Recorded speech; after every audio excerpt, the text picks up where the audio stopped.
तो हेलो मेरे प्यारे भाइयों और उनकी प्यारी बहनों।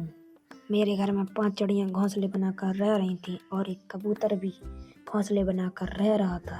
मैंने सोचा कि ऐसी गर्मी में इनके लिए कुछ बनाया जाए, तो बस मैंने अपने हथियार निकाले और मैं लग गया काम पे।